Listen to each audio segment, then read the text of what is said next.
Hook opening. Pierce's gun was aimed at Cole's chest. His finger tightened on the trigger. 6 armed men, 1 rifle, no way out. Then Grace did something that changed everything. She stepped between the gun and the man she'd known for less than a week, arms spread wide, and spoke words that would echo across the Arizona desert. "I am not your shame. I am not your property. I will not let you take one more thing from me." A shot rang out, but it didn't come from where anyone expected. This is the story of how 3 broken people found home in the last place they ever thought to look. The Arizona spring came hard that year. Bringing winds that scraped the earth raw and left everything tasting of dust and regret. Cole Brennan stood at the fence line of his small ranch hammer in one hand, a bent nail between his teeth, squinting against the glare of a sun that showed no mercy. 52 years old, and every one of them etched into the lines around his eyes, the silver threading through his hair, the permanent stoop in his shoulders from carrying weight no man should carry alone. He drove another nail into the split rail, the sound echoing across the empty land. Empty. That word followed him everywhere. Empty house, empty table, empty bed, empty heart. 7 years since fever had taken his wife Anna and their daughter Lily, while he'd been 3 days south trading cattle, chasing money that didn't matter anymore. 7 years of waking up to silence. 7 years of cooking for one. 7 years of walking past that locked door at the end of the hall, the one he cleaned around every week but never opened, never looked inside, never faced what he'd lost. The fence could wait. Everything could wait. That's what his life had become. A series of tasks that filled the hours between sunrise and the moment he could justify crawling into bed and hoping sleep would come quick enough to outrun the memories. But then he heard it. A sound that didn't belong to wind or animal or the ordinary loneliness of his days. A sound that made him stop mid-swing, the hammer frozen in the air, his breath catching in his throat. A moan. Human. Weak. Coming from somewhere beyond the mesquite thicket that marked the southern edge of his property. Cole set down the hammer, slowly wiping his palms on his worn jeans. His rifle leaned against the fence post where he always kept it loaded, ready for coyotes or rattlesnakes or the occasional drifter who mistook isolated for easy pickings. He picked it up now, the wood warm against his palm, familiar as his own skin. He moved through the brush carefully, boots crunching on dead leaves, eyes scanning the shadows. The sound came again, closer now. Not a moan, a whimper, the kind of sound that comes when pain has gone on so long you've forgotten how to scream. And then he saw her. A woman lay curled against a boulder at the bottom of the shallow ravine where winter runoff had carved out a depression in the red earth. Dark hair spread around her head like spilled ink matted with dust and something darker. Blood. Her clothes, what was left of them, marked her as Apache. Leather dress torn at the shoulder, beaded belt hanging loose, moccasins scuffed and split. One arm wrapped around her ribs in a way that told Cole everything he needed to know about broken bones and internal damage. And beside her, a boy. Maybe 5 years old, maybe younger. Small for his age. Dark eyes enormous in a thin face, black hair falling past his shoulders. The child knelt in the dirt, one tiny hand on the woman's shoulder, shaking her gently, saying something in Apache that Cole couldn't understand but recognized in his gut. "Wake up, Mama. Please wake up." Cole started down the slope, loose stones sliding under his boots. The boy's head snapped up, and Cole saw terror flash across that small face, the kind of terror that comes from experience, not imagination. The child scrambled backward, putting himself between Cole and the woman, arms spread wide like he could somehow shield her with his own small body. Cole stopped, held up one hand, the other lowering the rifle to point at the ground. "Easy there, son," he said, keeping his voice low and steady, the same tone he used with spooked horses. "I ain't gonna hurt either of you." The boy didn't move, didn't speak. Just stared at Cole with those huge dark eyes that had seen too much survived, too much lost, too much. Cole crouched down, making himself smaller, less threatening. He laid the rifle on the ground beside him, both hands visible now, empty, harmless. "Your mama needs help," he said, not sure if the boy understood English, but hoping tone would carry meaning. "She's hurt bad. Can't leave her out here. Not in this heat. Not with night coming." The woman stirred, then a sound escaping her that was half groan, half sob. Her eyes fluttered open, unfocused, glazed with pain. She tried to sit up, got maybe 6 inches off the ground before her strength gave out and she collapsed back against the stone. That's when Cole got his first real look at her face. Not young, not old.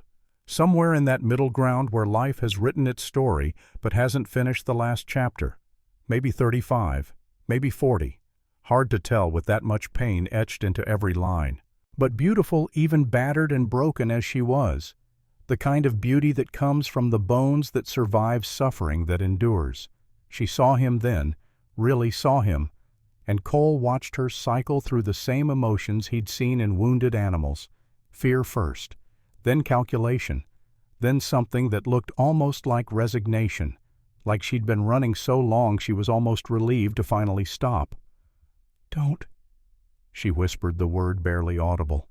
Her hand tightened on her ribs, knuckles going white. "Please, don't touch me." Cole stayed where he was crouched in the dirt, hands still visible. He'd heard that tone before. In Anna's voice the last time she'd been lucid enough to speak when moving even an inch meant agony. He'd heard it in horses with broken legs and cattle caught in barbed wire, in every living thing that had learned the hard way that touch meant pain. "Ma'am," he said gently, "I understand. But you got broken ribs. Maybe worse. And that boy there needs his mama. Can't have her dying in a ravine because she was too proud to accept help." She closed her eyes. A tear tracked through the dust on her cheek. "Not proud," she said. "Scared. I know. But I ain't the man who hurt you. Whoever did this, whatever happened, that ain't me. I'm just a rancher who's got a house with a bed and bandages and water. That's all I'm offering. Nothing else. Just a chance to not die today." The silence stretched between them, broken only by the boy's quiet whimpering and the wind rattling through the dry brush. Cole waited. He'd learned patience the hard way, sitting by Anna's bedside those last hours, holding her hand, while the fever burned through her, waiting for a miracle that never came. He could wait now. Finally, the woman opened her eyes again, looked at her son, looked at the sky where the sun was already sliding toward the western horizon, looked back at Cole. "Okay," she whispered, "but slow, please, slow." Cole nodded. He stood carefully moved toward her with the same deliberate caution he'd use approaching a wounded wolf. Every step telegraphed, every movement visible. No surprises, no sudden gestures. When he was close enough he could see the full extent of the damage. Bruises bloomed across her collarbone, dark purple fading to green at the edges, days old at least. Her right eye was swollen nearly shut, split lip mostly healed, and her ribs, God, her ribs. The way she held them told him at least 3 were cracked, maybe more. "I'm going to put one arm under your shoulders," he said, explaining every move before he made it. "Other arm under your knees. Gonna lift you up real gentle. If it hurts too much, you tell me, and I'll stop. Understand?" She nodded, bit her lip, braced herself. Cole slid his arms into position, feeling her flinch at the contact despite his care. She was lighter than he expected, all bone and sinew, like she hadn't eaten properly in weeks. He lifted her slowly, rising to his feet in one smooth motion, trying to keep her as level as possible. And that's when she said it. The words that would echo in his head for months to come, that would become the rhythm of his days, the prayer he'd whisper in the dark. "Easy, cowboy," she breathed against his chest, her good hand clutching his shirt. "You'll break me." Not a plea, not an invitation, a warning. From someone who'd been broken so many times she was nothing but fragments held together by will and desperation. From someone who knew one more blow, one more betrayal, one more moment of carelessness would shatter her completely. Cole froze, arms trembling not from her weight, but from the sudden understanding of what he held. Not just a woman, not just a body, but a whole lifetime of pain compressed into this one moment, this one breath, this one chance to either save or destroy what little remained.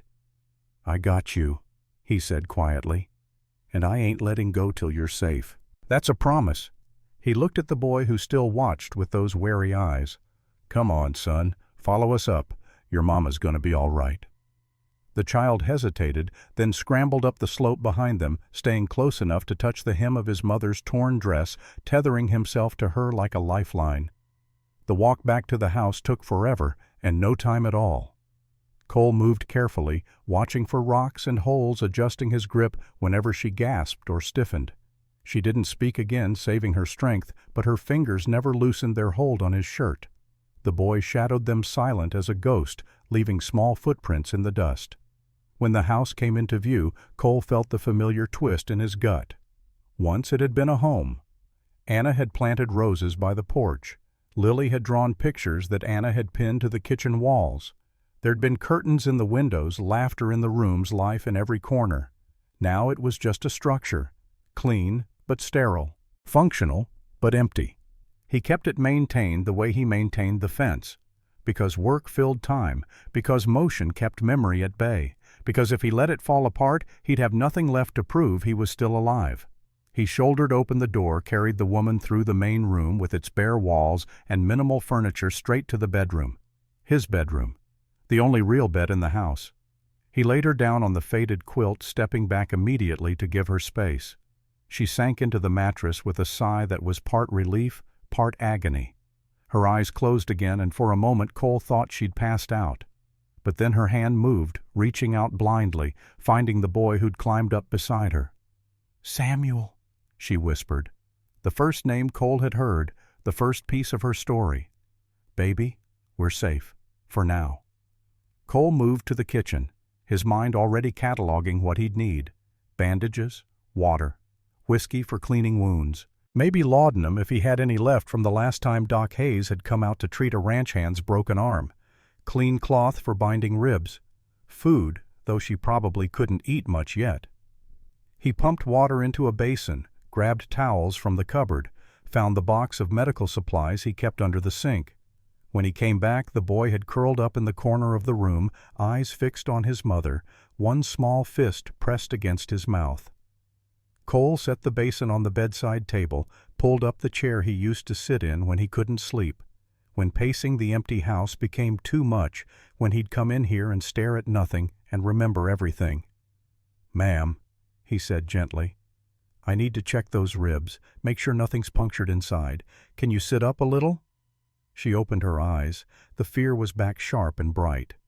"I ain't taking off your clothes," he said quickly. "Just need to feel where the breaks are, need to make sure you're not bleeding inside." She studied his face for a long moment. Then slowly she nodded. Cole helped her sit forward, supporting her weight with one arm, while his other hand so carefully probed the area around her ribs. He felt her flinch with each touch, heard her breath catch and hold. 3 ribs definitely. Maybe a 4th. All on the right side, consistent with a kick, a hard one, from a heavy boot. "Someone kicked you," he said, not a question. "Yes." "When?" 3 days ago. Maybe 4. Hard to remember. 3 days in the desert with broken ribs. 3 days of pain that should have killed her. 3 days of keeping herself and her boy alive through sheer stubborn will. Cole sat back, reaching for the bandages. "I'm going to wrap these tight. It'll hurt, but it'll keep the bones from moving, give 'em a chance to heal. You tell me if I'm doing it too tight, understand?" "I understand." He worked slowly, methodically, winding the strips of cloth around her ribcage over her dress, creating a rigid support that would immobilize the damaged area. She didn't make a sound, though he saw her biting the inside of her cheek hard enough to draw blood. When he finished, she sagged back against the pillows, exhausted from the effort of staying upright.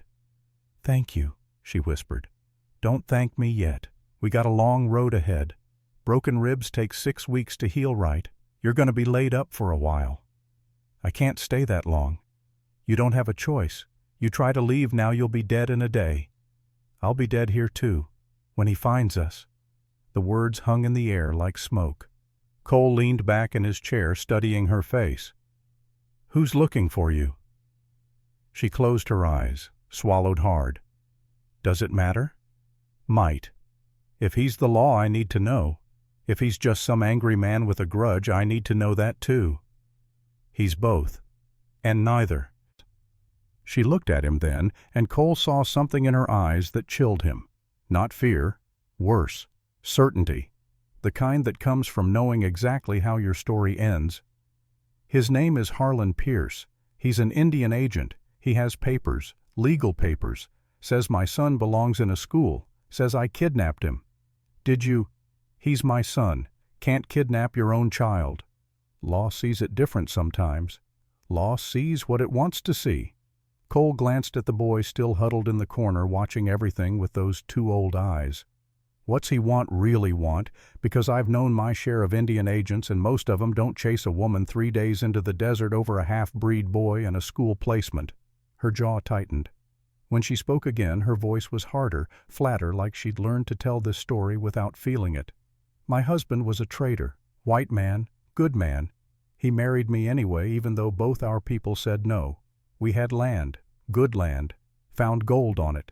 Not a lot, but enough. When he died, Pierce came with his papers, said the land was federal land, said because John didn't have a proper will, it reverted to the government, but he could help me, for a price. Cole didn't need her to spell it out. He'd seen that story play out before, men using law as a weapon, using power to take what they wanted. You said no. I said no, and he didn't like that. No, he didn't. The silence that followed told Cole more than words could. He saw it in the way her hand trembled, in the tight set of her mouth, in the way she couldn't quite look at him when she spoke next. He came to my cabin, brought 3 men, said he'd give me one more chance to be reasonable. I told him to get off my land, so they— She stopped, swallowed, started again. They wanted to teach me a lesson about what happens to Indian women who forget their place. Cole felt something cold and hard settle in his chest. Something that had been sleeping for 7 years, buried under grief and guilt and the daily grind of survival. Anger, the kind that burns slow and steady, that doesn't flare bright and fade fast, but smolders down deep and waits. They hurt you. They tried to break me. Did they? And Cole had to pause, had to force the words through a throat gone tight. Did they? No, not that. They kicked me, hit me, tied a rope around my neck and dragged me. But I got away before they could do more. Took Samuel and ran. Been running ever since. She lifted her hand, then pushing back the collar of her dress. Cole saw the bruises there, dark purple bands around her throat in the exact shape of a rope. They tried to hang you. They were teaching me, showing me what happens to women who say no. The boy made a sound then, a small broken sound that cut through Cole like a blade. Samuel had understood. Maybe not all the words, but enough. Enough to know his mother had been hurt. Enough to know they were still in danger. The woman reached out, switching to Apache, her voice soft and soothing. The boy came to her, then climbing onto the bed, carefully curling into her side, like he could make himself small enough to hide them both. Cole stood moving to the window. The sun was dropping fast now, painting the desert in shades of orange and red. Beautiful and brutal at the same time, like everything in this country. "How long do we have?" he asked without turning around. "I don't know. Maybe days, maybe hours. He's got scouts. Good ones. They'll find the trail eventually. Then we'll deal with it when they come." "You can't. You don't understand. Pierce has authority. He can arrest you just for helping me, interfering with federal business. You could lose everything." Cole turned back to face her, looked at this broken woman and her terrified child, and saw for just a moment Anna and Lily. Saw all the people he'd failed to protect, all the people he'd lost because he wasn't there, wasn't fast enough, wasn't brave enough. "Ma'am," he said quietly, "I already lost everything. 7 years ago. Lost my wife and daughter while I was out chasing money. Came home to graves and guilt and an empty house that stayed empty ever since. I got nothing left to lose. But you do. That boy does. And I'll be damned if I let another woman and child die when I could have done something about it." She stared at him, and Cole saw something shift in her expression, the wariness easing just a fraction. Not trust. Not yet. but maybe the first small seed of possibility. The idea that maybe, just maybe, this time someone would keep their word. "Why?" she asked. "You don't know me. Don't owe me anything." "Don't need to. You're hurt. You need help. That's enough." Most men don't think like that. Then most men are fools. The faintest hint of a smile touched her lips, gone almost before it registered. "What's your name?" she asked. Cole Brennan. "I'm Grace Whitehawk." "Well, Grace Whitehawk, you and Samuel are going to stay here till you're healed up enough to decide what comes next. That's the deal. You don't argue, you don't apologize, you just rest and let your body fix itself. Understand?" She nodded slowly. "Easy, Cowboy," she whispered again, but this time there was something different in her tone. Not just fear, something softer. "Don't make promises you can't keep." "I don't," Cole said.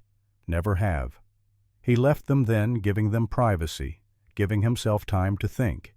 In the kitchen he started a fire in the stove, put coffee on to boil, began assembling something that resembled a meal.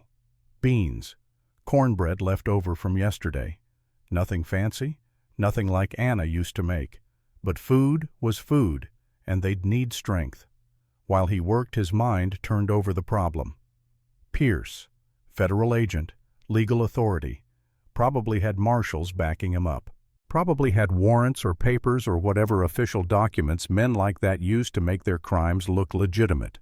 And Grace, Apache woman with a white man's name and a half-breed son and land that someone else wanted badly enough to kill for. Running with broken ribs and no supplies and nothing but determination keeping her alive. The math was simple.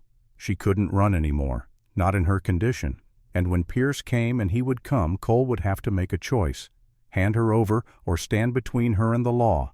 No choice at all, really. He'd made it the moment he'd carried her into his house, maybe even before that. Maybe the moment he'd heard her cry in the desert and decided to investigate instead of walking away. 7 years of waiting to die. 7 years of existing instead of living.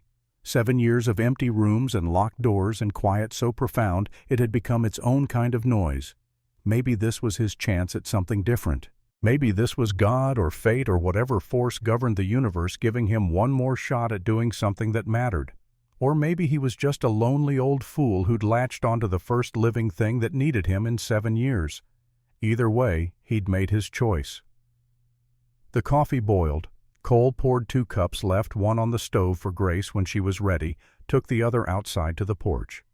The sun had set now, leaving that brief twilight that he'd always loved best. Not day, not night. Something in between. A threshold time. He sat on the steps, rifle across his knees, and watched the darkness gather. Somewhere out there, Harlan Pierce was looking for a woman and a boy. Somewhere out there, men with legal authority and illegal intentions were following a trail that led straight here. Let them come. Cole had spent 7 years running from ghosts. Maybe it was time to stand and face something real. Behind him, through the open door, he heard Grace's voice, soft and low, singing something in Apache to her son. A lullaby, probably. The kind mothers sang to children who'd seen too much, survived too much, needed to believe the world could still be gentle. Cole closed his eyes and listened. It had been so long since there'd been voices in his house, so long since anything had broken the silence. Even if it was just for a little while, even if it ended badly, it was something. It was more than he'd had in 7 years. The stars came out one by one like they always did, indifferent to human suffering, indifferent to broken ribs and broken men and broken promises, but beautiful anyway, proof that something could shine even in the dark. Cole finished his coffee, set the cup aside, and settled in to wait for whatever came next. Inside the house, Grace Whitehawk lay in a stranger's bed and held her son close and wondered if maybe, just maybe, she'd finally stopped running long enough for something besides death to catch up with her. And in the corner of the room, in the space between shadow and lamplight, Samuel Whitehawk watched the door and listened to his mother breathe and tried to remember what it felt like to be safe. 3 people, 1 house, 1 night. And somewhere in the distance the sound of horses moving through the dark. Morning would bring answers. Morning would bring choices. But tonight there was only this: the soft glow of lamplight, the smell of coffee and wood smoke, the quiet rhythm of breath and heartbeat, the fragile temporary peace of bodies at rest. "Easy, cowboy, you'll break me." The words echoed in Cole's mind as he sat on the porch and watched the stars wheel overhead. Words that had become more than a warning. Words that had become a promise, a challenge, a prayer. Don't break me. Don't break us. Don't break this chance at something more than just survival. And Cole, sitting alone in the dark with a rifle across his knees and ghosts at his back and strangers sleeping in his house, made a silent vow to the night and the stars and whatever was listening. "I won't," he promised. "Whatever comes, however it ends, I won't let you break, not on my watch, not again." The wind picked up, carrying the scent of sage and creosote and the distant promise of rain that might never come. And Cole Brennan, 52 years old and 7 years dead inside, felt something he hadn't felt in so long he'd almost forgotten what to call it: hope. Dawn came slow and reluctant, painting the Arizona sky in shades of pale gold and rose. Cole had dozed on the porch rifle still across his lap, waking every hour to the smallest sound: a coyote's distant call, the whisper of wind through dry grass, his own heartbeat too loud in the silence. Old habits from cattle drives and lonely nights never quite left a man, even after 7 years of relative safety. He stood now, joints protesting the night spent on hard wood, and stretched until his spine cracked. The air held that peculiar stillness that comes just before sunrise, when the world holds its breath between darkness and light. He could hear nothing from inside the house. Either Grace and the boy still slept, or they'd learned the survival skill of moving without sound. Cole walked the perimeter of his property, eyes scanning the horizon. Nothing. No dust clouds. No movement beyond the natural rhythm of the land waking to morning. But the absence of threat didn't mean safety. Just meant the threat hadn't arrived yet. When he came back around to the front porch, he found Samuel standing in the doorway.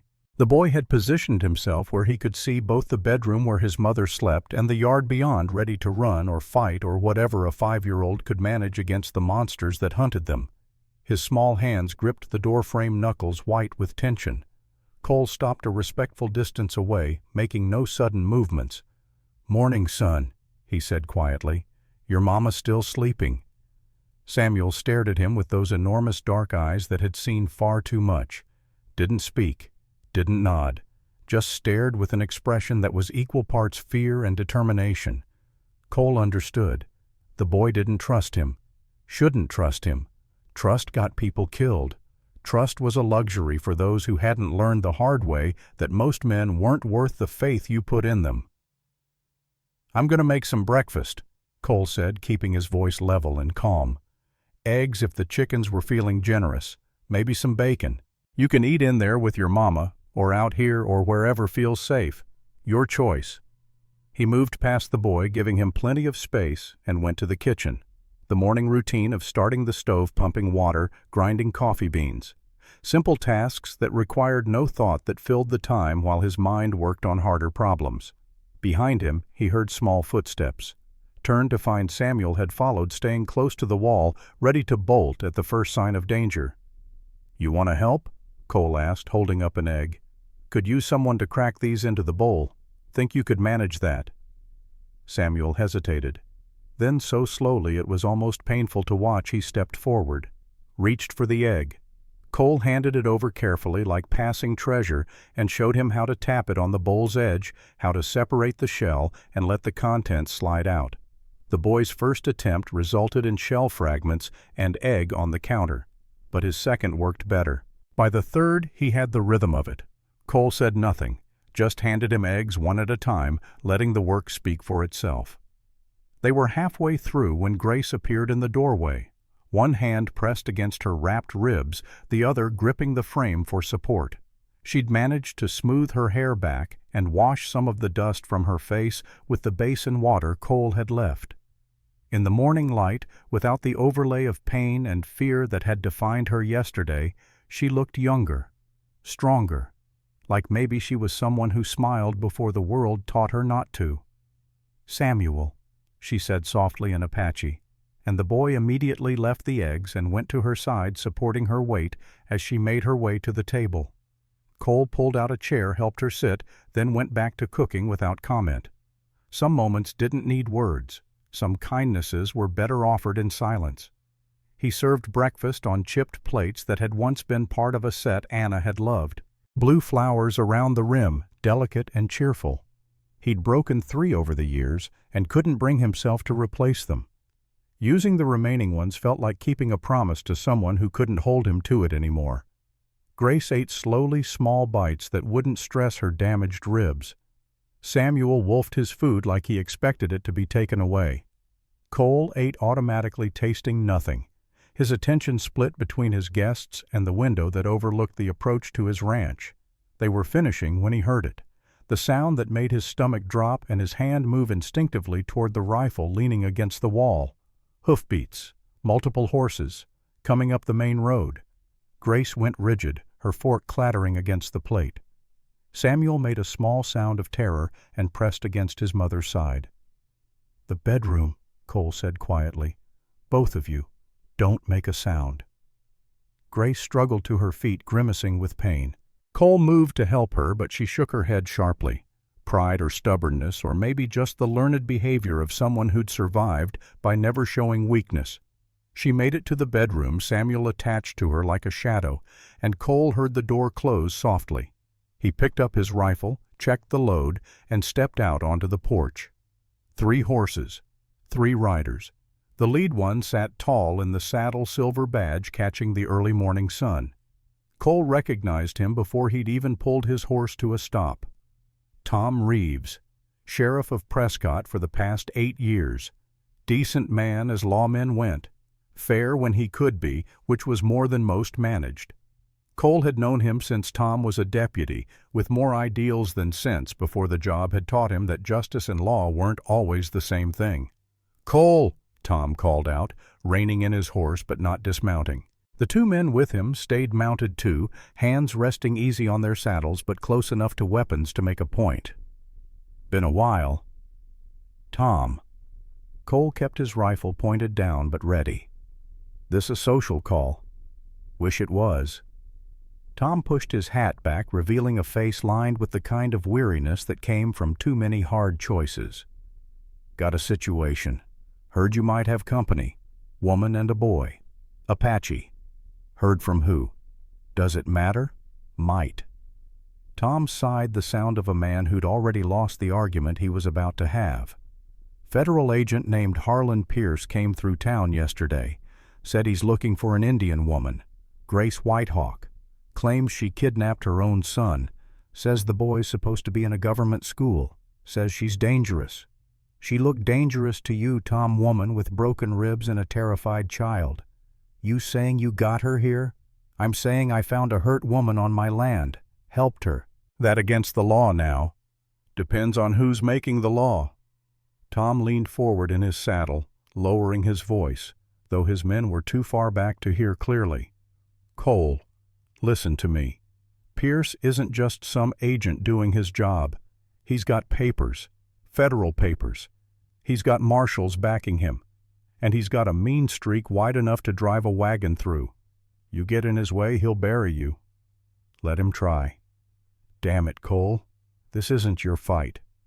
A woman gets beaten near to death and left in the desert with her kid. That's everybody's fight, or it should be." Tom was quiet for a long moment, studying Cole's face. Then he nodded slowly, like he'd expected this answer, but had to ask anyway. "Pierce says the woman's got land, good land. Says her husband didn't leave a proper will, so it reverts to federal control. He's offering to let her keep it if she cooperates." "Cooperates how?" Tom didn't answer, which was answer enough. Cole felt that cold anger from yesterday settle deeper in his chest. The kind that didn't burn hot and fast, but smoldered steady, waiting for fuel. She said no, so now he's coming after her with legal papers and federal authority. That about the size of it. That's what it looks like to me. But Cole, officially, I can't say that.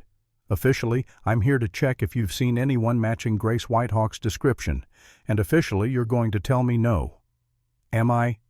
You are. Because if you tell me yes, I have to bring her in. And I don't want to do that. But I will if you don't give me the cover to walk away. Cole understood. Tom was offering him a way out, a chance to deny, to lie, to give the lawman plausible deniability. It was more than most would offer, more than Cole had any right to expect. Haven't seen anyone, Cole said clearly. Been alone out here, just me and my work. Tom nodded. That's what I figured. Must have been mistaken information. He started to turn his horse, then paused. Pierce will come himself next time, probably with more men. You got maybe 2 days, 3 if you're lucky. Whatever you're planning to do it fast. Tom. The sheriff looked back. Why are you helping? Tom's expression hardened. Because I've seen what happens to Indian women who fall into Pierce's kind of justice. And because I remember when you lost Anna and Lily. Remember you sitting at that graveside for 3 days straight, not eating, not sleeping, just sitting there like if you stayed long enough they'd come back. No man should have to bury his family twice. He rode off, then his deputies following, leaving Cole alone on the porch, with more questions than answers. But one thing was clear. Time had just become a weapon pointed at all of them. Cole went back inside, found Grace standing in the bedroom doorway, pale but steady, one arm around Samuel's thin shoulders. He's coming, she said. Not a question. Yeah. Tom says 2 days, maybe 3. And then we figure out how to keep you alive. Grace moved to the window, staring out at the empty land beyond. In profile, with morning light catching the sharp angles of her face, she looked like something carved from the same red stone that made up the desert. Hard, enduring, unbreakable, despite all attempts to prove otherwise. You should let me go, she said quietly, before he gets here. Before you lose everything trying to save someone who can't be saved. Can't do that. Why not? Cole thought about Anna, about Lily, about the locked door at the end of the hall and all the might-have-beens that haunted it, about 7 years of existing instead of living, of going through motions instead of making choices that mattered.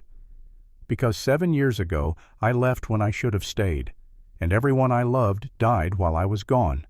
I've been half dead myself ever since, walking around doing chores pretending it matters. But it doesn't. Nothing's mattered in 7 years.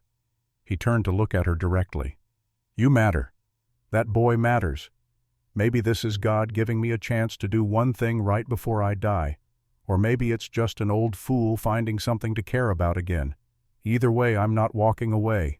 Not this time. Grace stared at him, and Cole saw tears gathering in her eyes, though she was too proud or too exhausted to let them fall. You don't know me, she whispered. Don't know what I've done, what I've survived. Don't need to. You're here. You're hurt. That's enough. Most people don't think like that.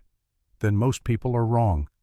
She laughed, then a sound halfway between humor and despair. Easy, cowboy, she said, and this time there was something almost like affection in the words. Don't go making me believe in heroes. I'm too old for fairy tales. Good, because I'm no hero, just a man who's tired of losing. Samuel had been watching them both, head swiveling back and forth like he was following a conversation in a language he didn't quite understand. Now he tugged on his mother's sleeve, said something urgent in Apache. Grace's expression shifted, softened. He wants to know if we can stay, if this is home now. Cole looked at the boy, saw hope and fear warring in those dark eyes, saw a child who'd learned not to trust but desperately wanted to anyway. For as long as you need, Cole said, long as I'm breathing, you got a place here. Samuel said something else.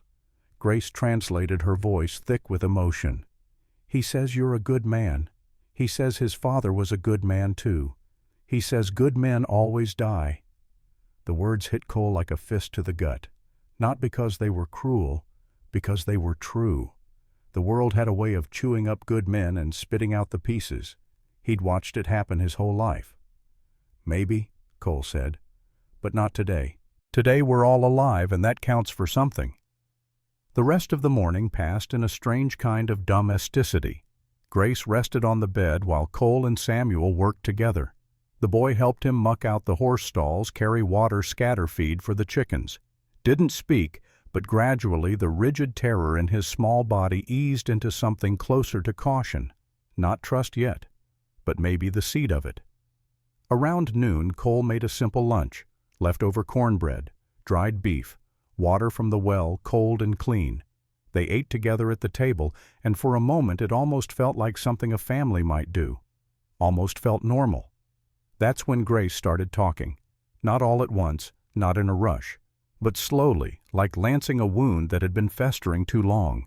She told him about John Whitehawk, about how they'd met at a trading post, how he'd looked at her like she was a person instead of a problem, how he'd asked her father for permission to court her, even though both their peoples had said it was wrong, how they'd married anyway, built a cabin on land nobody wanted, scratched out a life that was hard but honest. She told him about finding gold, not a strike that would make them rich, but enough to matter, enough to buy seed and tools and maybe someday send Samuel to a real school where he could learn both worlds. She told him about the day John died, caught in the crossfire of a dispute he had nothing to do with. Wrong place, wrong time, wrong color skin in a territory where color mattered more than character. And she told him about Pierce, about how the agent had shown up 6 weeks after John's death with papers that claimed the land was federal property, about how he'd offered to help her keep it if she'd just be reasonable, about what reasonable meant in his vocabulary. "I told him no," she said, staring at her hands. "Told him I'd rather lose everything than let him touch me. Told him to get off my land or I'd shoot him." What did he do? He smiled, said I'd change my mind, said Indian women always did eventually. Then he left. But he came back 3 weeks later with 3 men. Came at night. Dragged me out of the cabin while Samuel screamed. They kicked me. Beat me. One of them got a rope. Her hand moved unconsciously to her throat where the bruises had faded to yellow-green but still marked where the rope had bitten deep.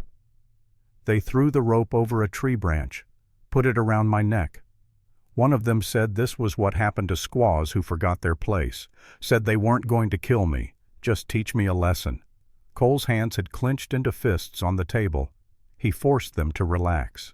Violence later. Understanding now. Samuel ran at them. Grace continued, her voice barely above a whisper. 5 years old, and he tried to fight grown men to save his mother. One of them knocked him down. That's when I stopped fighting. Stopped screaming, just went still and waited for it to be over. But you got away. The rope broke, old hemp dry rot. It snapped and I fell. Must have hit my head because next thing I remember I'm lying in the dirt and they're arguing about whether to get another rope or just finish it with their boots. That's when I heard the shot. Shot. Doc Hayes. She'd come to check on me, heard the screaming. Old black woman with a rifle and no patience for cowards. She fired one shot in the air and told them if they didn't leave, the next one would be through Pierce's skull. They left, but Pierce said he'd be back with proper warrants. Said next time he'd take Samuel and put him in a school where they'd beat the Indian out of him. Said I'd never see my son again. She looked up at Cole then, and he saw the exhaustion in her eyes. Not physical, deeper, soul deep. So we ran. Took what we could carry and ran. Been running ever since. And now I can't run anymore. My ribs won't let me. My body won't let me. And I'm so tired, Cole. So tired of being afraid. Samuel had curled up in his chair, eyes closed, but Cole could tell by his breathing that he wasn't asleep, just pretending, giving his mother privacy for a story he'd lived through but maybe didn't want to hear again. Cole stood, walked to the stove, poured coffee he didn't want just to have something to do with his hands. When Anna got sick, he set his back to Grace. She knew she was dying. Fever that high, that persistent, there was no coming back. She knew, but she made me promise I'd take care of Lily, made me swear on everything holy that I wouldn't let our daughter face the world alone. He turned back around, coffee cup warming his hands. I promised. And then 3 days later, I left to drive cattle to Tucson. Good money, enough to buy medicine if Anna got worse. enough to hire a real doctor instead of relying on home remedies. I told myself I was helping, told myself 2 days there, 1 day back, and I'd be home with money to fix everything. His throat closed up. He forced the words past it anyway. But the cattle spooked. Took an extra day to round them up. By the time I got home, they were both dead. Lily first, then Anna 12 hours later. Neighbor woman said Anna held on as long as she could, kept asking if I was back yet. Died still waiting for me. He set the coffee down before his shaking hand spilled it. I broke my promise, the only one that mattered. And I've been living in that broken promise for 7 years, walking around this house, sleeping in the bed we shared, eating at the table where Lily used to sit and tell me about her day. But I'm not really here, haven't been since I buried them. Grace stood, moved around the table to stand in front of him, reached up and placed one hand on his chest right over his heart. "You're here now," she said quietly. "I can feel it. Your heart's beating. You're breathing. You're alive, Cole Brennan. And you didn't break your promise. You just couldn't keep it the way you wanted. That's not the same thing." "Feels the same." "I know, but it's not." Her hand pressed a little harder. "My mother told me once that the strongest warriors aren't the ones who never fall. They're the ones who get up again. You fell. But you got up when you heard me crying in that ravine. You got up when you carried me here. You're standing up right now, promising to face a federal agent who'll probably kill you. That's not a broken man. That's a warrior." Cole couldn't speak, couldn't move, could only stand there while this woman he'd known for less than 24 hours touched the raw wound at the center of him and somehow made it hurt less. "Easy, Cowboy," she whispered. "You won't break. You're stronger than you know." They stood like that for a long moment, her hand on his heart, his eyes closed against tears he hadn't shed in 7 years. And something shifted. Some weight he'd been carrying lightened just enough that he could breathe a little deeper. When he opened his eyes, Grace was smiling. Small. Sad. But real. "Thank you," he said. "For what?" "For seeing me. Most people look at me and see a ghost. But you see what's really here." "Maybe that's because I'm a ghost too. Takes one to know one." Samuel stirred, then making a sound that could have been agreement or protest. Grace went to him, gathering him up, despite her damaged ribs, holding him close while she whispered soft words in Apache. Cole watched them and felt something he hadn't felt in so long he barely recognized it. Not quite happiness. Not yet. But something like the memory of happiness. Like the promise that maybe somehow it could exist again. The afternoon wore on. Grace slept for a while, her body demanding rest it couldn't refuse. Samuel stayed close, dozing in fits and starts, waking every few minutes to check that his mother was still breathing. Cole went outside ostensibly to work on the fence, but really to think. To plan. To prepare for what was coming. Because Pierce would come. Men like that always did. And when he came, Cole would have to make choices that couldn't be unmade. He could hand Grace over, save himself, keep his land, his life, his comfortable isolation. Or he could fight, risk everything, maybe die, probably die. Not much of a choice when you looked at it that way. But then the best choices rarely were. Evening came, cool and purple shadows stretching long across the desert. Cole made dinner, simple stew that wouldn't stress Grace's healing ribs. They ate together again, and this time Samuel managed to eat without looking like he expected the food to be taken away. Progress, however small. After dinner, Grace asked to see the rest of the house. Cole showed her around what little there was to show. Kitchen, main room, bedroom, and then at the end of the hall, the locked door. "What's in there?" Grace asked. Cole's hand moved to his pocket where the key lived. Had lived for 7 years, burning a hole through denim and skin and straight into whatever was left of his soul. "My daughter's room. Haven't opened it since she died." Grace studied his face. "Why not?" "Because if I open it, I'll have to admit she's really gone, and I'm not ready for that." "Will you ever be?" "I don't know." Samuel had wandered down the hall, drawn by the mystery of the locked door. He stood in front of it now, one small hand pressed flat against the wood. He said something in Apache, the words soft and questioning. He says, Grace translated, that there's sadness locked in there. He says sadness needs to breathe or it grows too big. Cole looked at the boy. At this child who'd survived things no child should survive, who carried trauma in his bones but somehow still had wisdom to spare. He's probably right, Cole said, but I don't know if I'm strong enough to let it out. You don't have to be strong, Grace said. You just have to be willing. But Cole shook his head. Not tonight. Not yet. Maybe not ever. They went back to the main room. Grace settled on the sofa with Samuel curled against her side. Cole took his usual chair, the one positioned where he could see both the door and the window. Night fell properly, then stars emerging one by one in a sky so clear it looked like you could reach up and touch infinity. Through the open window came the smell of sage and dust and something else. Rain maybe, though it never actually rained this time of year. Just promised to. Just held out hope that never quite delivered. Cole, Grace said into the comfortable silence, what happens when Pierce comes? I don't know yet. You should have a plan.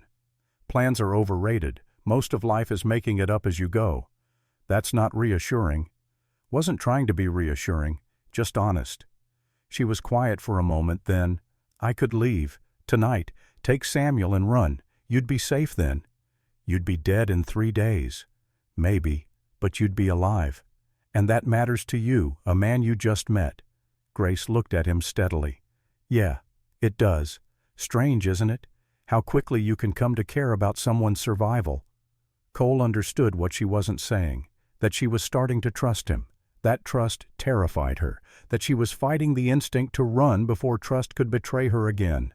You're not leaving, he said firmly, not until you're healed, not until we figure out how to keep Pierce from taking your son. That's not negotiable. And if there's no way, if he comes with too many men, too much authority, too much power, then we go down fighting, but we go down together. Grace smiled, sad and sweet, and somehow still hopeful despite everything. Easy, Cowboy, she said. Don't go making me fall for heroes when I know how the story ends. How does it end? Heroes die, villains win. Women like me learn to survive without expecting rescue. Maybe this time the story's different. Maybe. Or maybe we're both fools for hoping. Hours later, Cole woke from fitful sleep to a soft sound outside. Not a threat. Something deliberate. A signal. He grabbed his rifle, moved to the window. A shadow detached itself from the darkness near the barn. Cole stepped outside, rifle ready, and Tom Reeves materialized from the shadows. Easy, Tom said quietly, hands visible. Just me. Tom, what are you doing here? Followed Pierce's men. They're camped 5 miles east, coming at dawn. Tom's face was grim in the moonlight. 6 men, all armed. And Pierce, he's telling them to leave no witnesses. Cole felt his blood run cold. He's planning to kill us all. That's what it sounded like. After they take the boy, they're coming back to clean up loose ends, make it look like you resisted arrest. So you came to warn me. Came to do more than that. Tom checked his rifle. I'll be in the tree line when they arrive. If it goes south, I'll have your back. Tom, you could lose everything. Already lost the things that mattered. 15 years ago when I didn't stop a man like Pierce. Tom's jaw tightened. Not making that mistake again. He melted back into the darkness before Cole could argue. Samuel had fallen asleep between them, his breathing deep and even, one hand clutching his mother's dress. In sleep he looked even younger. Innocent. Untouched by the cruelty that had marked his young life. Cole stood, moved to the window, stared out at the darkness that pressed against the glass like something alive and hungry. Somewhere out there, Harlan Pierce was coming.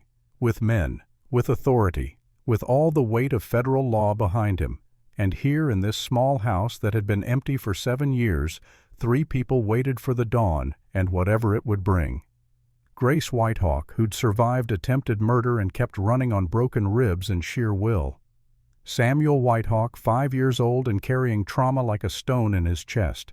And Cole Brennan, 52 years old and 7 years dead, who'd finally found something worth living for, just in time to probably die for it. The wind picked up outside, rattling the windows, singing through the eaves, sounding almost like voices, almost like promises, almost like hope. Easy, cowboy. Don't break. But Cole knew the truth that Grace was still learning. Sometimes you broke. Sometimes the world broke you into pieces so small you couldn't find them all to put yourself back together. The question wasn't whether you'd break. The question was what you'd do with the pieces that remained. And as Cole stood watch over two sleeping people who'd somehow become more important than his own survival, he thought maybe, just maybe, he'd finally found his answer. 3 days passed like a held breath. 3 days of morning routines that felt almost domestic, afternoons spent in careful silence, evenings where the three of them sat together and pretended the world outside didn't exist. 4 days of Grace healing slowly, her ribs still tender, but no longer screaming with every breath. 4 days of Samuel watching Cole with gradually softening eyes, the rigid terror easing into something that might eventually become trust. Cole had spent those days preparing, not obviously, not in ways that would frighten the boy or remind Grace of what was coming, but preparing nonetheless, checking ammunition, oiling the rifle, mapping escape routes in his mind, planning for scenarios that all ended badly but might at least end with Grace and Samuel alive. On that 4th morning, Cole woke before dawn to find Samuel standing at the bedroom door watching him. The boy had taken to sleeping on a pallet on the floor beside his mother's bed, positioning himself between her and any threat that might come through the night. Now he stood in the gray pre-dawn light, small and solemn, and said in halting English, "Mr. Cole, you teach me—" It was the first full sentence the boy had spoken in anything but Apache. Cole sat up slowly, careful not to startle him. "Teach you what, son?" Samuel held up his hands, made fists struck the air. "Fight! Teach me fight! For Mama!" Cole's chest tightened. 5 years old and already carrying the weight of protection. Already understanding that love meant standing between what you cherished and what would destroy it. "Come on then," Cole said quietly. "But first coffee. Man can't learn to fight on an empty stomach." They went to the kitchen together. Cole made coffee, heated leftover biscuits, and while they ate, he talked to Samuel about fighting. Not the mechanics. The boy was too young for that, too small to do real damage to grown men. But the philosophy, the why behind the how. "My pa told me once," Cole said, "that the strongest man ain't the one who throws the hardest punch. It's the one who knows when to fight and when to walk away. But he also said if you're fighting to protect someone you love, you don't stop till you can't stand up anymore." Samuel listened with the intensity of a child who understood that knowledge might mean survival. When Cole finished, the boy nodded once, decisive and solemn. "I protect Mama. Always. I know you will, son. But right now that's my job. Your job is to be 5 years old, to learn and grow and let the adults handle the scary stuff. Bad man coming?" "Yeah, bad men are coming." "You scared?" Cole thought about lying, thought about giving the boy the comfort of a fearless protector. But he'd learned long ago that children could smell lies the way animals could smell fear. "Yeah," he said honestly. "I'm scared. Scared of failing. Scared of not being strong enough or fast enough or smart enough. But being scared doesn't mean you quit. It just means you know what you're risking." Samuel considered this. Then he reached across the table and put his small hand on Cole's larger one. "You good man, Mr. Cole. Good like Papa John. I not let bad man hurt you." Cole had to swallow hard past the lump in his throat. "Appreciate that, son. But how about we both try real hard not to let bad men hurt anybody?" "Okay, we try." By the time Grace woke, Cole and Samuel had moved to the yard. Cole showed the boy how to properly care for horses, how to check hooves for stones, how to brush away dust and talk soft while you worked. Samuel absorbed everything with the seriousness of a student studying scripture. Grace stood on the porch watching them, one hand pressed to her wrapped ribs. When Cole glanced up, he saw something in her expression that made his breath catch. Not gratitude, something deeper, something that looked almost like hope, daring to believe it might be real. After breakfast, she asked Cole to check her ribs. The swelling had gone down slightly, the deepest bruises still dark purple, but the edges beginning to fade to blue-black. When he probed gently, she flinched less than before, though still tender. "Still got a long way to go, but you're healing." "Healing well," he said, rewrapping the bandages with practiced efficiency. "Another 2 weeks and you'll be good as new. Well, mostly." "I don't have 2 weeks." "You might." "You really believe that—" Cole met her eyes. "No, but believing it makes the waiting easier." Grace laughed softly. "Honest to a fault. That's going to get you killed one day." "Probably today or tomorrow, so at least I won't have to worry about it long." This time her laugh was fuller genuine, the sound of someone remembering joy existed. When she finished, she reached out and touched his face, her palm warm against his cheek. "Thank you," she said quietly, "for giving me these days, for letting me feel safe even if it's temporary, for showing Samuel what a good man looks like." Cole's hand came up to cover hers, holding it against his face. "Grace, I need to tell you something. About the locked room." "You don't have to." "I know, but I want to." He told her then, standing in the bedroom with morning light streaming through the window, about Lily, about her laughter that sounded like bells, about how she'd draw pictures and insist he put them in his saddlebag when he left for cattle drives, about the last picture she'd drawn the morning he left for what would become the worst trip of his life, a simple crayon sketch of a man on a horse, a house, a little girl waving, the words, "Come home, Papa," written in shaky letters across the top. "She gave it to me that morning," Cole said, his voice rough with emotion. "Said it would keep me safe, said I should look at it whenever I missed her, but I was in a hurry, had cattle to move, so I stuffed it in my saddlebag and promised I'd look at it later. I never did, and when I came home, she was already buried." Grace's hand tightened on his. "Cole, I found the picture later, crumpled at the bottom of my bag, and I couldn't look at it, couldn't stand to see her handwriting, her hope, her faith that I'd come back to her. So I put it in her room with all her other things and locked the door. Locked it all away where it couldn't hurt me anymore." "But it still hurts." "Yeah, still hurts." "Maybe," Grace said carefully, "it hurts because you locked it away. Maybe sadness is like Samuel said, it needs to breathe." Cole shook his head. "I'm not ready. Maybe I'll never be ready." "That's okay. But someday when you are, I hope you'll let someone be there with you. Nobody should face their ghosts alone." They stood like that for a long moment, connected by touch and shared understanding of what it meant to carry loss. Then Samuel appeared in the doorway, breaking the spell. "Mama," he said in Apache, then switched to English. "Mama, I help Mr. Cole with horses. I good helper." Grace smiled, the expression transforming her face into something luminous. "Yes, baby, you are the best helper." The afternoon passed in gentle rhythm. Grace rested while her body continued its slow work of knitting broken bones back together. Samuel followed Cole through chores, chattering now in a mix of Apache and English, his earlier silence breaking apart under the patient kindness of a man who listened, like words mattered.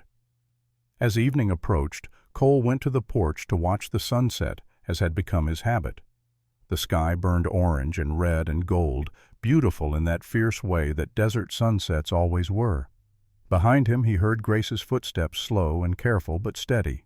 She lowered herself to sit beside him on the steps close enough that their shoulders brushed. "Tell me about your wife," she said. "About Anna. What was she like?" Cole thought about deflecting, thought about keeping Anna locked away with Lily, safe in that room of memory and regret. But Grace had trusted him with her story. Fair was fair. "She was strong," he said slowly. "Not physically. She was small, delicate, but strong in here." He tapped his chest over his heart. "She had this way of looking at you that made you want to be better. Like she saw the man you could be, not just the man you were. Like you look at Samuel." "Yeah, like that." "Did she know that you loved her?" "I told her every day." But I wonder now if she believed it. Because if I really loved her, I would have been there. Would have stayed home instead of chasing money.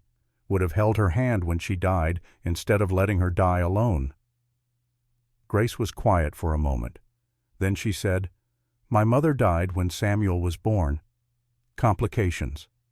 The midwife did everything she could, but sometimes the body just gives up. My father held her hand the whole time, told her he loved her, begged her not to leave, and she died anyway." She turned to look at Cole directly. "Being there doesn't change death, Cole. It just changes who has to carry the memory of watching. Your wife died knowing you loved her, that you were out working to provide for your family. That matters more than geography." "Does it?" "Yes. Because love isn't measured in miles. It's measured in choices. And every day you chose her, chose your daughter, chose to work hard and come home and be the kind of man they could count on. You didn't fail them. Fever failed them. Life failed them. You just survived, and now you're punishing yourself for it." Cole felt something crack open in his chest, some wall he'd built 7 years ago to keep the grief contained. And with that crack came tears hot and unwelcome spilling down his face before he could stop them.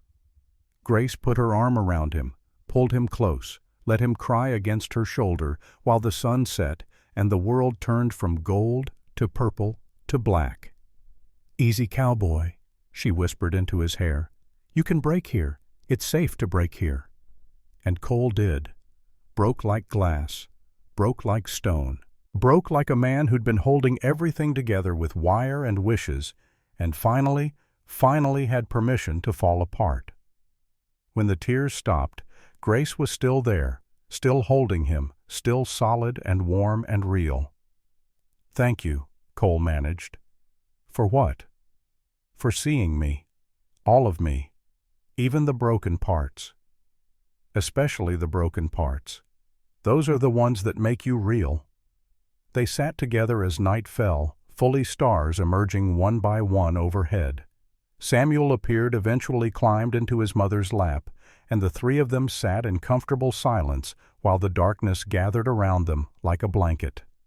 Inside the house the locked door waited, but outside under the vast Arizona sky, something shifted, some weight lifted, some possibility opened. Tomorrow would bring danger. Tomorrow would bring choices and consequences and probably violence. But tonight there was this: 3 people, 1 porch, a shared understanding that love, however temporary, however unlikely, was worth the risk of losing it. The next morning came too soon and too sharp. Cole woke to the sound of hoofbeats and knew before he even looked out the window that time had run out. 6 riders, maybe 7.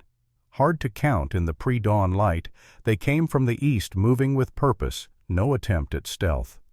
The lead rider sat tall, confident, like a man who'd never encountered anything he couldn't bend or break.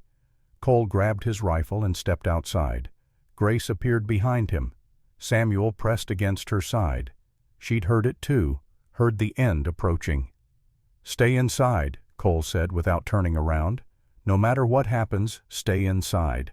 If it goes bad, take the horse from the back corral and ride south. There's a canyon about 3 miles out. Follow it west and you'll hit a settlement. Ask for Doc Mariah Hayes. Tell her I sent you. Cole, you can't fight them all. Watch me." "That's not bravery. That's suicide." Cole looked back at her then, memorized her face in the gray morning light, the sharp angles of her cheekbones, the dark eyes that had seen too much but still held hope, the way she held her son like he was the only thing in the world worth protecting. "Maybe," he said, "but some things are worth dying for, and you two just made the list." Before Grace could respond, the riders had reached the yard. They fanned out in a loose semicircle, boxing in the house. 6 men, all armed, all watching Cole with the dead-eyed focus of people who'd killed before and would again without losing sleep over it. The lead rider dismounted. Harlan Pierce in the flesh. 48 years old and wearing authority like a second skin. Tall, broad, face weathered by sun and hardened by choices that had long since stopped bothering his conscience. He wore the badge of a federal agent and the smile of a man who'd never met a rule he couldn't rewrite to his advantage. "Mr. Brennan," Pierce said, his voice smooth and friendly and completely at odds with the threat radiating from every line of his body. "Thank you for taking care of Mrs. Whitehawk for us. We've been quite worried about her welfare." Cole didn't lower the rifle. "She's not going anywhere with you." Pierce's smile widened. "I'm afraid that's not your decision to make. Mrs. Whitehawk is wanted for kidnapping and interference with federal law, and that boy of hers belongs in a school where he can learn to be a proper citizen. He's 5 years old. He belongs with his mother. The law says otherwise. Now you seem like a reasonable man. Don't make this harder than it needs to be. Hand over the woman and the boy, and we'll forget you ever harbored fugitives." "And if I don't?" Pierce's smile never wavered, but something cold and cruel flickered behind his eyes. "Then we'll take them anyway. And you'll hang for interfering with federal business. Your choice." Behind Cole, Grace had stepped out onto the porch despite his warning. She stood straight despite her still healing ribs, one hand on Samuel's shoulder. "Let him go, Pierce," she said clearly. "This isn't his fight. He didn't know who I was. Let him walk away, and I'll come with you." "Grace, no," Cole said sharply. "It's over, Cole. I won't let you die for me." Pierce laughed, the sound like breaking glass. How touching. The savage protecting her white knight. "But Mrs. Whitehawk, you misunderstand the situation. I'm taking you and the boy regardless. The only question is whether Mr. Brennan here lives or dies. And honestly, I'm fine with either outcome." He nodded to his men. Two of them dismounted, hands moving toward their weapons. Cole raised the rifle sighting down the barrel at Pierce's chest. "First man who moves gets to see if federal agents bleed the same color as everyone else." Pierce's smile finally faded. "You're making a mistake, Brennan." "Wouldn't be my first."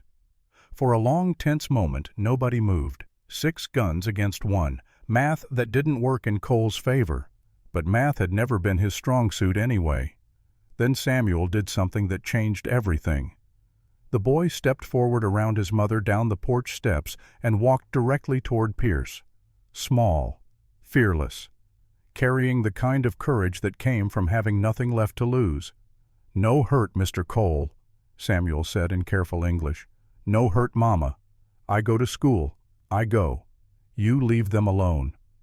Pierce looked down at the child, and for a moment something almost like respect flickered across his face. Then it was gone, replaced by cold calculation. "Well now," Pierce said, "the boy's got more sense than his mother. But I'm afraid it doesn't work that way, son. Your mama broke the law, and lawbreakers get punished. That's how civilization works." "Then I break law too," Samuel said. "You take me, you leave them."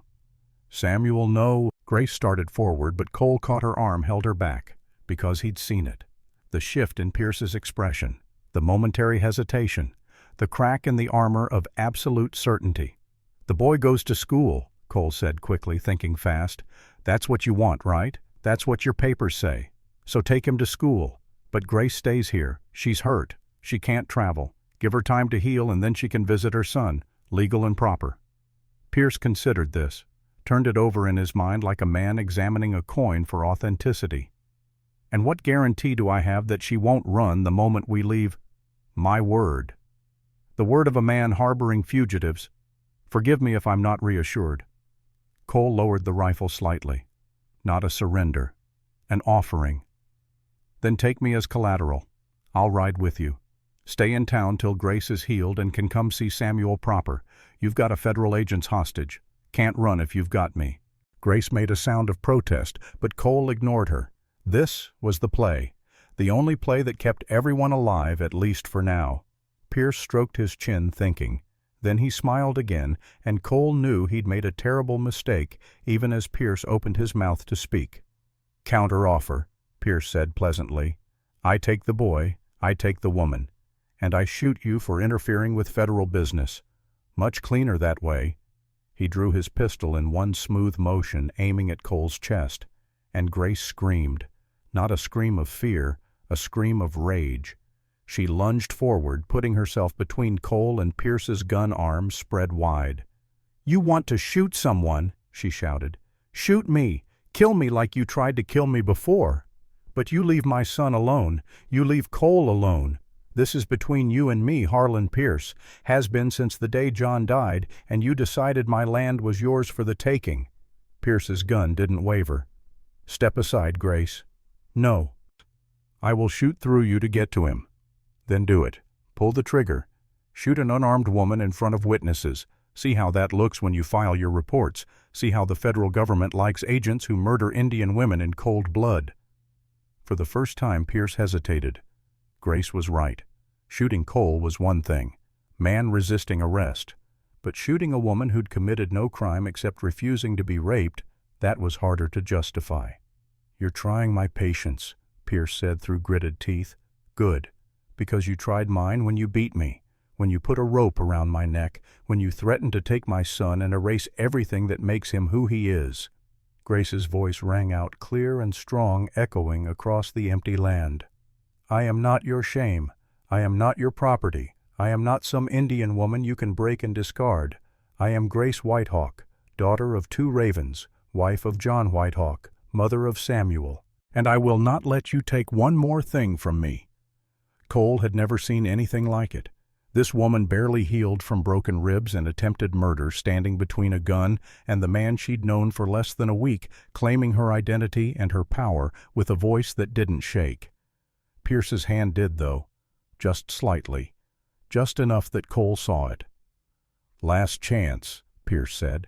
"Step aside." "No." Pierce's finger started to tighten on the trigger, and a shot rang out. But it didn't come from Pierce's gun. It came from behind, from the tree line, where none of them had been watching. Pierce looked down at his chest, confused, as red began to bloom across his shirt. He touched the wound, brought his fingers away. Bloody stared at them like he couldn't quite process what he was seeing. "What?" he said, almost conversational. "What?" Then he fell. Cole spun rifle up, scanning for the shooter. His men had scattered, taking cover, weapons drawn, but not sure where to aim. A figure stepped out of the trees. Tom Reeves, sheriff, friend, the man who'd warned Cole this was coming. Tom walked forward slowly, rifle smoking in his hands, badge catching the early morning light. "Self-defense," Tom said clearly, loudly, making sure Pierce's men heard every word. "I witnessed this man threatening 2 unarmed civilians. Saw him draw his weapon with clear intent to kill. I gave warning. He didn't comply. I fired." He looked at Pierce's men. "Any of you want to argue that story? Because I've got 5 witnesses here who'll swear to it. Or you can ride back to town, collect your pay, and forget you ever heard of Harlan Pierce. Your choice." The men looked at each other, at their fallen leader, at Tom's badge and steady gaze. One by one they mounted their horses and rode away. Just like that. The threat that had loomed for days, the man who'd beaten and terrorized and hunted them, was gone. Dead in the dust of Cole's yard, blood seeping into Arizona soil that had drunk too much blood already. Grace's knees gave out. Cole caught her before she hit the ground, lowered her, gently held her, while she shook with relief or shock or some combination of both. Samuel ran to them, threw his arms around his mother's neck and cried. Not scared crying, release crying, the kind that comes when you've held terror so long your body doesn't know how to let it go any other way. Tom walked over, stood looking down at Pierce's body with an expression somewhere between satisfaction and disgust. "He was going to kill you all," Tom said. "Wasn't planning to leave witnesses. I heard him tell his men last night. After they took the boy to school, they were coming back to finish the job. Make it look like you resisted arrest." Cole looked up at the sheriff, at the man who'd just thrown away his career, his reputation, maybe his freedom to save 3 people he barely knew. "Tom, you just killed a federal agent." "I stopped a murder in progress. Big difference." Tom knelt down, checked Pierce's pulse, even though it was clearly unnecessary. Besides, someone needs to go through his papers. Might find all kinds of interesting things. Forged documents, stolen land claims, bribes, the kind of evidence that makes a shooting look justified. Grace pulled back enough to look at Tom. "Why?" Why risk everything for us?" Tom was quiet for a moment. Then he said, "Because 15 years ago I watched a man just like Pierce do the exact same thing to a different Indian woman. And I didn't stop it. Told myself it wasn't my business. That law was law and I had to uphold it. And that woman died. Killed herself rather than face what Pierce's predecessor had planned for her. I've carried that for 15 years. Figured it was past time I did something about it." He stood, tipped his hat to Grace. "Mrs. Whitehawk, you and your son are free to go. No charges, no warrants. That land your husband left you, it's yours, legal and proper. I'll make sure the paperwork reflects that." "What about you?" Cole asked. "When the federal government comes asking questions." Tom smiled grimly. "Let them come. I've got a town full of witnesses who'll swear Harlan Pierce was corrupt as they come. And I've got a body that will show he drew first. Sometimes doing the right thing and doing the legal thing are the same. Sometimes they're not. Today I chose right." He walked back to his horse mounted and looked back at the three of them clustered together on the ground. "Cole, take care of them. And for God's sake, open that locked door and let yourself live again. Life's too short to spend it dying." Then he rode away, leaving them with a corpse and a future that had suddenly impossibly opened up. The rest of the day passed in a strange blur. Cole and Grace buried Pierce in a shallow grave at the edge of the property far from anything that mattered. No marker, no words, just dirt and stones, and the weight of knowing they'd survived what should have killed them. Samuel stayed close, quieter than usual, processing what he'd witnessed in whatever way 5-year-olds process trauma. Cole made him lunch, let him help with chores, gave him normal things to hold on to while his world realigned itself around the fact of safety.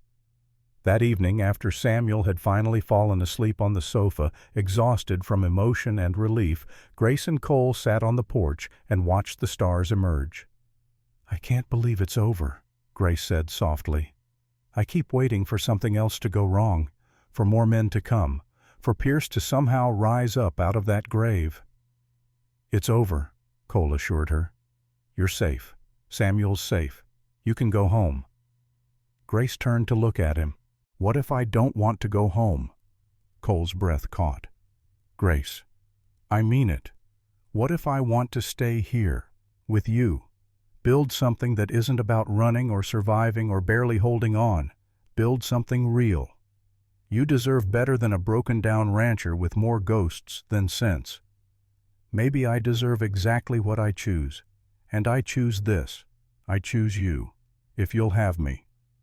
Cole looked at this woman who'd crashed into his life less than a week ago, and somehow managed to crack open every door he'd locked, every wall he'd built, every defense that had kept him isolated for 7 years. "I'm scared," he admitted. "Scared of failing again. Scared of losing you like I lost them. Scared that caring means opening myself up to that kind of pain again." Grace took his hand, held it between both of hers. "Being scared means you're alive, means you have something to lose.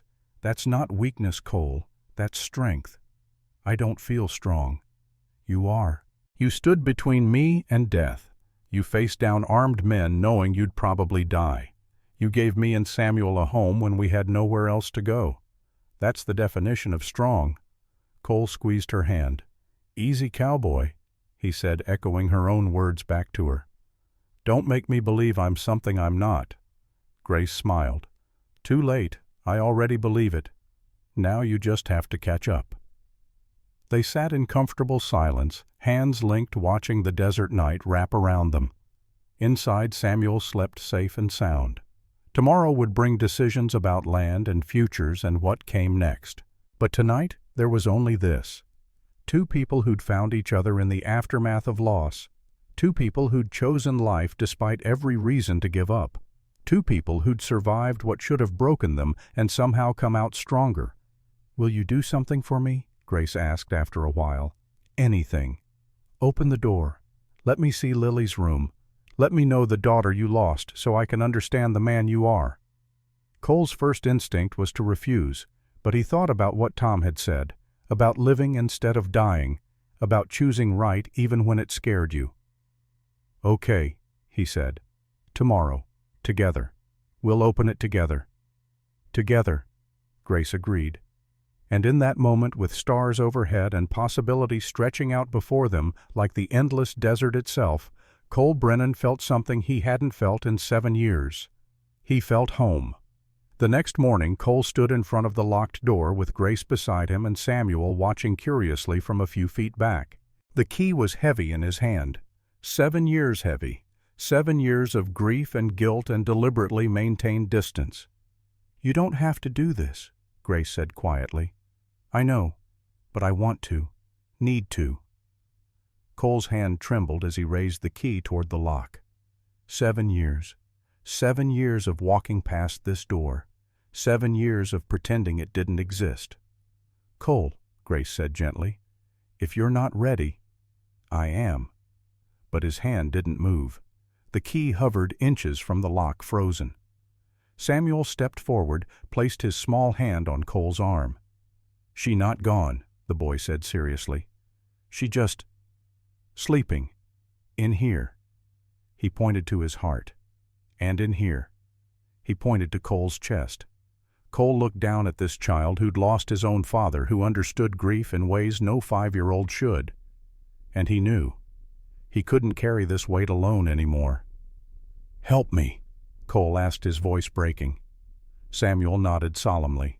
His small hand covered Cole's larger one, and together they turned the key. The lock clicked. The door swung open. The room was exactly as he'd left it. Bed neatly made with the blue quilt Anna had sewn. Dresser with a hairbrush and ribbon. Shelves lined with books and toys. And on the wall, dozens of drawings. Pictures of horses and flowers and family. Pictures of a little girl's imagination brought to life in crayon and hope. Cole stepped inside. The air smelled stale, but not musty. He'd kept it clean even while keeping it closed. Grace followed Samuel between them. "She loved to draw," Cole said, his voice rough. "Every day something new. Anna would put them up on the walls, said the house needed art, and Lily was our artist." Grace studied the pictures, smiling at the childish enthusiasm captured in bright colors and shaky lines. She was talented. She was happy. That's all that mattered.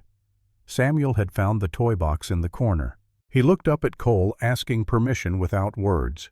"Go ahead, son. Lily would have liked knowing someone was playing with her toys." The boy pulled out a wooden horse, carved and painted mane made from real horsehair. He held it carefully, reverently, understanding somehow that this was sacred ground. Cole walked to the dresser, opened the top drawer. Inside, wrapped in cloth, was the picture. The last one Lily had drawn. The one that had stayed in his saddlebag while she died. He took it out with trembling hands, unfolded it. "Come home, Papa," in letters that wavered and climbed and tried so hard to be perfect. "I'm home now, baby," he whispered. "I'm finally home."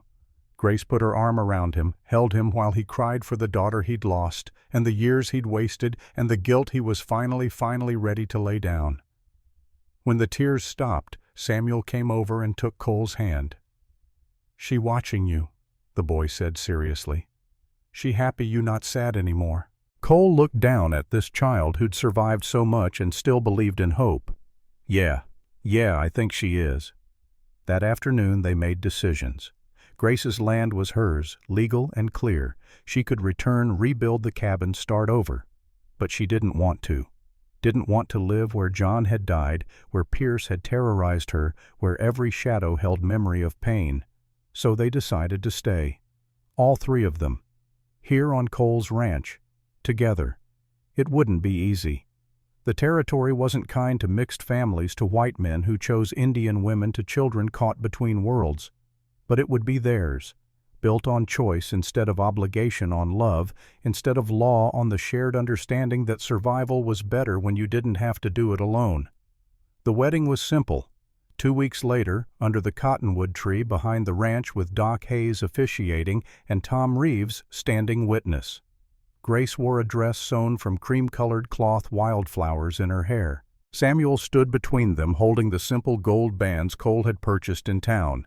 When Cole slipped the ring onto Grace's finger, his hands shook. But his voice was steady when he spoke the vows.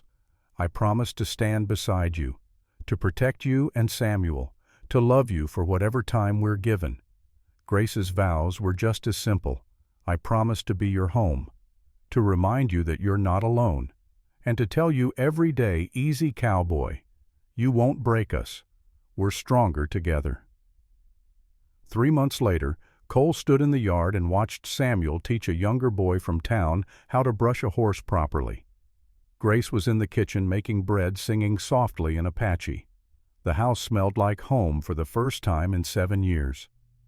Lily's room stayed open now. Sometimes Samuel played there. Sometimes Grace sat in there when she needed quiet. Sometimes Cole went in just to sit and remember, but without the crushing weight of guilt.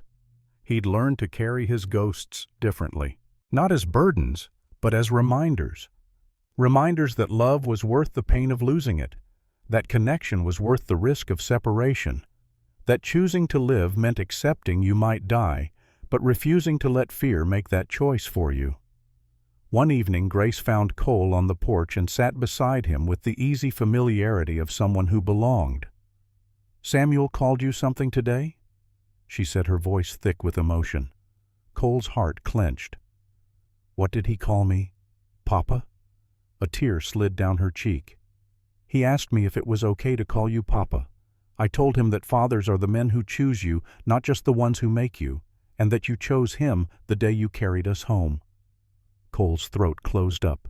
He looked toward the yard where Samuel was playing with the horses and felt 7 years of grief finally release its hold. "Papa," he repeated quietly. Yeah, that's okay." Grace took his hand. "Cole Brennan, you've been a father to him since the first day. He knows it. I know it. Now you finally know it too." Cole thought about John Whitehawk, the man who'd loved Grace enough to defy both their worlds, who'd built a home and raised a son and died too young. He thought about being worthy of that legacy. "I don't know how to be anyone's father," Cole said. "Failed at it once already." "You didn't fail. Life failed you. And now life's giving you another chance. Don't waste it being afraid." Cole looked at her.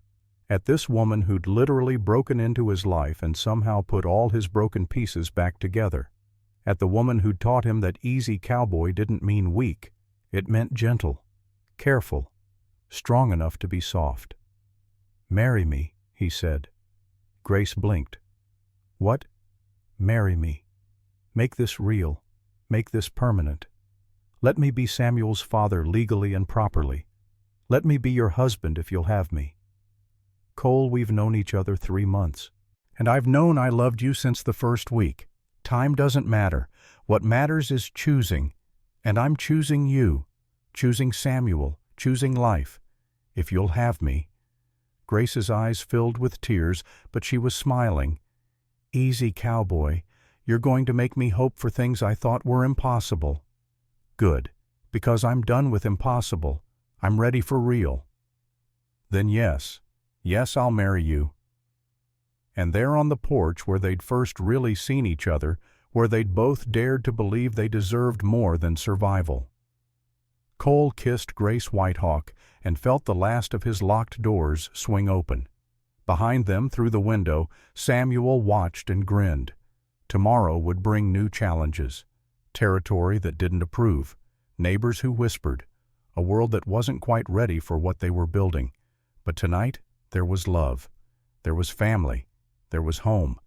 And in the end, that's all any of them had ever really needed. Years later, when people asked Cole Brennan about the spring of 1883, he'd tell them it was the season everything changed.